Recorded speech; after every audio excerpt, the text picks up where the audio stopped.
Dear viewers, dear brothers and sisters, welcome to my channel, Yours Simply Leah.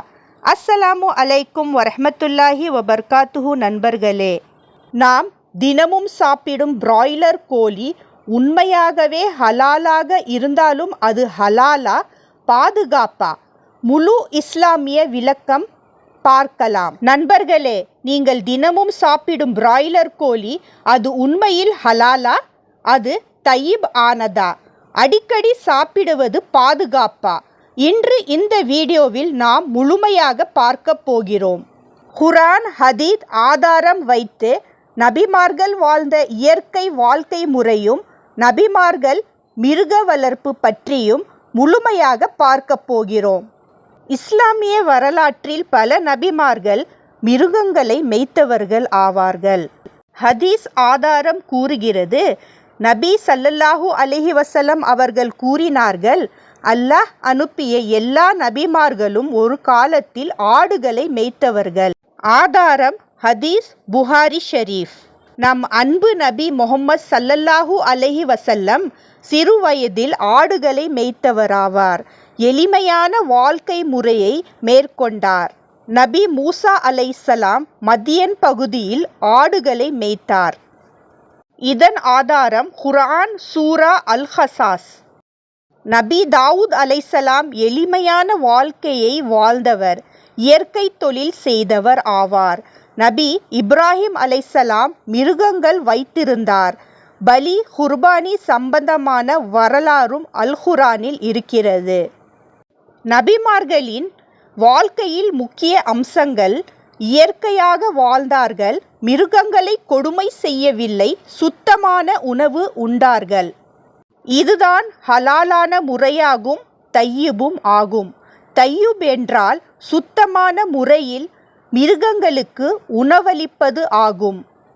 இன்றைய காலத்துடன் ஒப்பிட்டு பார்த்தால் அப்போது மிருகங்களை வளர்ப்பது சுதந்திரமாகவும் இயற்கை உணவு அளிப்பதும் மெதுவான வளர்ச்சியை கொடுப்பதும் ஆகும்.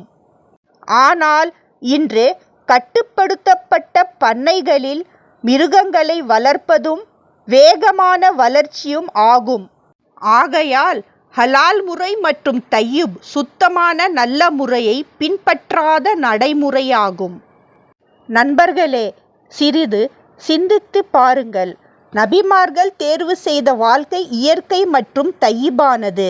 அதே நாம் இன்று தேர்வு செய்கிற உணவு அதே வழியா இருக்கான்னு சிந்தித்து பாருங்கள். நபிமார்கள் காலத்தில் மிருகங்கள் இயற்கையாக வளர்ந்தது.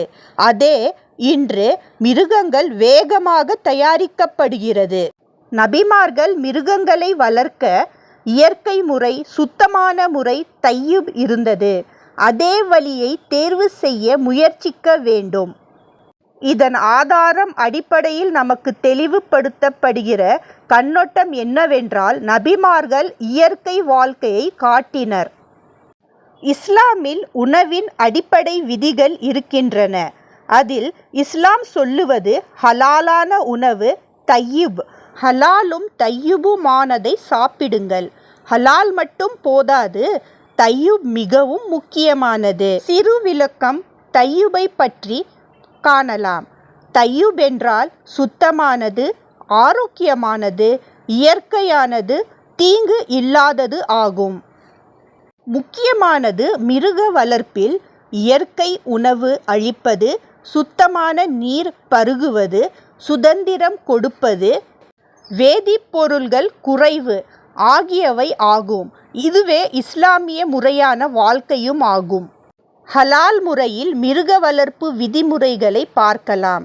ஹலால் மிருகம் ஹராம் உணவு கொடுக்கக்கூடாது, கொடுமை செய்யக்கூடாது, ஆரோக்கியமாக வளர்க்க வேண்டும். அறுக்கும் முறையில் அல்லாஹ்வின் பெயர் கூறி அறுக்க வேண்டும். கூர்மையான கத்தி இருக்க வேண்டும். இரத்தம் வெளியேற வேண்டும். இதுவே சரியான ஹலாலான முறையாகும். இப்போது நண்பர்களே, பிராய்லர் கோழி பற்றி விளக்கம் பார்க்கலாம். பிராய்லர் கோழி என்பது வெறும் இறைச்சிக்காக வளர்க்கப்படும் கோழியாகும்.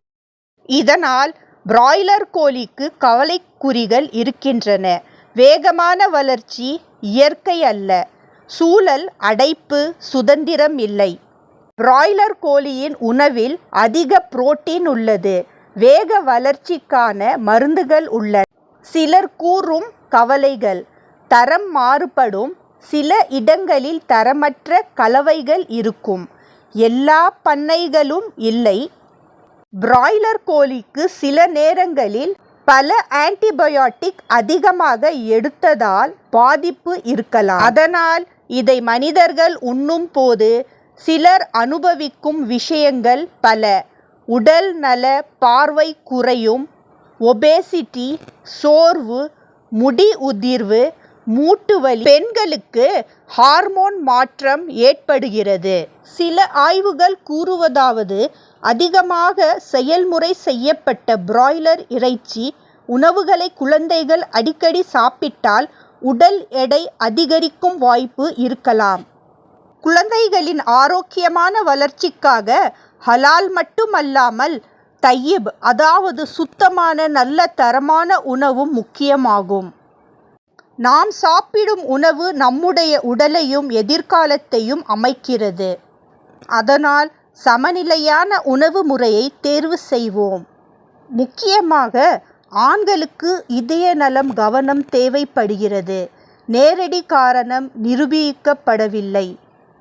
அதே நாட்டுக்கோழி சுதந்திரமான தோட்டத்தில் வளர்க்கப்பட்ட இயற்கை வளர்ச்சியுடைய இயற்கை உணவாகும்.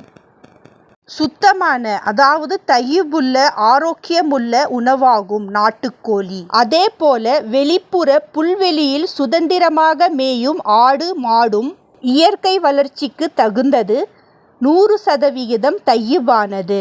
அடுத்த இன்ஃபெர்டைல் எக்ஸ், அதாவது கோழி தனியாக போட்ட முட்டைகள்.